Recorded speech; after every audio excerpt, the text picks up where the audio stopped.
প্ৰাদেশিকীকৰণৰ পৰা বঞ্চিত ৰাজ্যৰ হাইস্কুল শিক্ষকৰ বিননি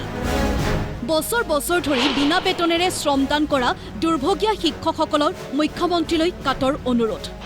শীঘ্ৰেই ৰাজ্যৰ ৩০০খন হাইস্কুলৰ ২৪০০ শিক্ষকক প্ৰাদেশিকীকৰণ কৰাৰ দাবী বুধবাৰে মহানগৰীৰ তৰুণনগৰস্থিত শিক্ষক ভৱনত এখন জৰুৰী সভা অনুষ্ঠিত কৰি আগন্তুক ১০ অক্টোবৰত অনুষ্ঠিত হ'বলগীয়া নিযুক্তিৰ মহামেলাত দুৰ্ভগীয়া শিক্ষকসকলক বিনা চৰ্তে নিযুক্তিৰ দাবী জনাই অসম হাইস্কুল শিক্ষক সন্থাৰ বিদ্যালয় প্ৰাদেশিকীকৰণ উপ সমিতিয়ে অসমৰ যিমানখিনি হাইস্কুল আছে প্ৰায় ৩০০ হাইস্কুল আছে প্ৰায় ২৪০০ তাত শিক্ষক কৰ্মচাৰী আছে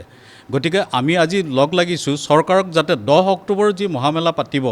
নিযুক্তিৰ সেই নিযুক্তি মহামেলাতে আমাৰ এই দুৰ্ভগীয়া শিক্ষকসকলেও যাতে নিযুক্তি পত্ৰ পায় সেইবাবে আমি চৰকাৰক আহ্বান জনাবলৈ আজি এই আমি গোট খাইছোঁ আহি আৰু ইয়াৰ পিছত আমি মুখ্যমন্ত্ৰী মহোদয়কো আমি দিম অনুৰোধ পত্ৰ দিম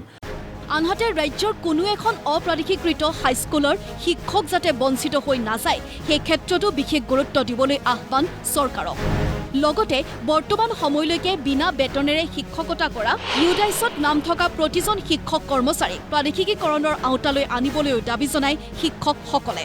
সৰু সৰু কাৰণত কেতিয়াবা ষ্টুডেণ্টৰ কাৰণে কেতিয়াবা এনৰলমেণ্টৰ কাৰণে আমাৰ মেট্ৰিকৰ পাৰ্চেণ্টেজৰ কাৰণে বাদ পৰি ৰৈছে কিন্তু এইবিলাক স্কুলৰ অতীত চালে দেখা যায় যে এইবিলাক স্কুলে এটা সময়ত বহুত ভাল ফলাফল দেখুৱাইছিলে বৰ ভাল মানুহ তাৰ পৰা ওলাই আহিছিল বৰ্তমান দায়িত্বলৈকে যিসকল শিক্ষকৰ নাম আছে সেই শিক্ষকক সামৰি এইবাৰ যাতে নিযুক্তি পত্ৰ দিয়ে কাৰণ তেওঁলোকো কিবা এটা আশাত কৰি আছে কাম শ্ৰমদান কৰি আছে বিনা বেতনেৰে সেই গতিকে এইবাৰ যি নিযুক্তি পত্ৰ হ'ব আমাৰ প্ৰধান দাবীটোৱে হৈছে যে ১০ অক্টোবৰ নিযুক্তি মেলা যি পাতিব এই প্ৰতিখন অপ্ৰাদেশিকৃত হাইস্কুলৰ প্ৰতিজন শিক্ষকে নিযুক্তি পত্ৰ পোৱাৰ ব্যৱস্থা কৰিব লাগে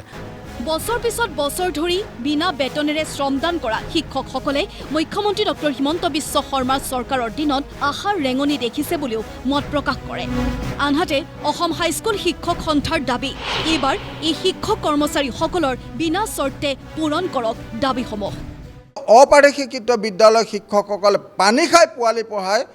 ছাত্ৰ ছাত্ৰীসকলক পঢ়াই পেলাই তেখেতসকলে দেশত নাগৰিক গঢ় দি আছে ১০ অক্টোবৰৰ পিছত কোনো প্ৰাদেশিকৰণৰ ক্ষেত্ৰত অপ্ৰাদেশিকৃত বিদ্যালয় অসমত নাথাকে আৰু আমিও আমাৰ সংস্থাৰ মজিয়াৰ পৰা এই অপ্ৰাদেশিকৃত শব্দটো আমি মুছি পেলাবৰ কাৰণে চেষ্টা কৰিম আৰু মাননীয় মুখ্যমন্ত্ৰী মাননীয় শিক্ষামন্ত্ৰী মহোদয়ক আপোনালোকৰ মিডিয়াৰ জৰিয়তে আহ্বান জনাইছোঁ তেখেতসকলে অপ্ৰাদেশিকৃত সকলো বিদ্যালয় প্ৰাদেশিকৰণ কৰি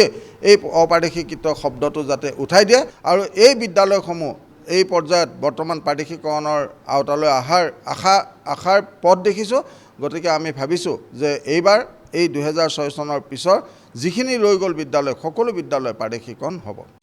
ভিডিঅ' জাৰ্নেলিষ্ট দীপেন তহবিলদাৰৰ সহযোগত শচীন শ্যামন্ত বৰাৰ ৰিপৰ্ট প্ৰতিদিন টাইম